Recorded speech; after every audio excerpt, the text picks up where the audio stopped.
डोंगरगाव चौफुलीवर अवजड वाहनांचा उच्छाद. प्रशासनाच्या ढिसाळ नियोजनामुळे तासभर शहर ठप्प. शहादा प्रतिनिधी.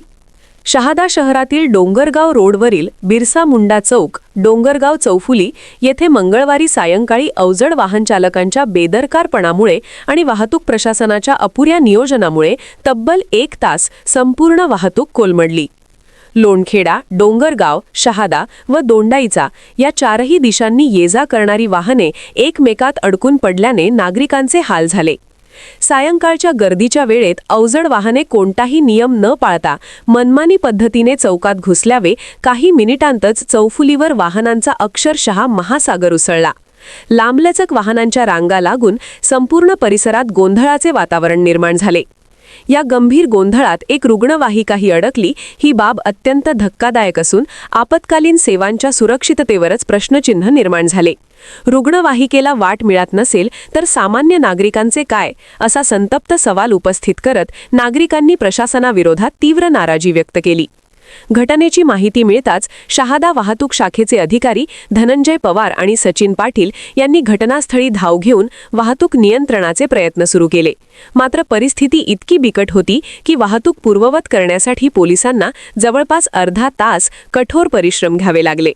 दरम्यान डोंगरगाव चौफुली हा शहादा शहरातील अत्यंत महत्त्वाचा आणि वर्दळीचा चौक असून येथे वारंवार वाहतूक कोंडी होत असल्याचे वास्तव पुन्हा एकदा समोर आले आहे.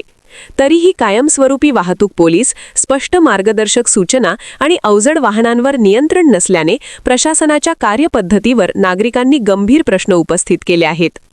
अवजड वाहन चालकांवर कठोर कारवाई करावी, चौकात कायमस्वरूपी वाहतूक पोलीस नियुक्त करावेत आणि ठोस वाहतूक नियोजन तातडीने राबवावे, अन्यथा अशा घटना भविष्यात अधिक गंभीर स्वरूप धारण करतील, असा इशारा संतप्त नागरिकांनी दिला आहे.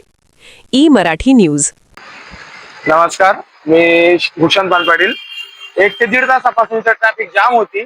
ती जाम एवढा विचित्र होता की कुठूनही कोणाला जायला रस्ता नव्हता. जेणेकरून जेव्हा ट्रॅफिक पोलीसवाले आपले कर्मचारी आले, त्यांनी ज्याप्रमाणे येऊन सर्व ट्रॅफिक क्लिअर केली, त्याच्यानंतरच क्लिअर झाली. तर आमची एवढीच इच्छा आहे की ही ट्रॅफिक परत होऊ नये, यासाठी ना या चौकाला सुद्धा ट्रॅफिकचा जो काही डिपार्टमेंट असेल त्यांनी इथे एक चौकी किंवा एक डिपार्टमेंटली एक व्यक्ती निवडून ठेवावा, जेणेकरून ही ट्रॅफिक जाम परत होणार नाही.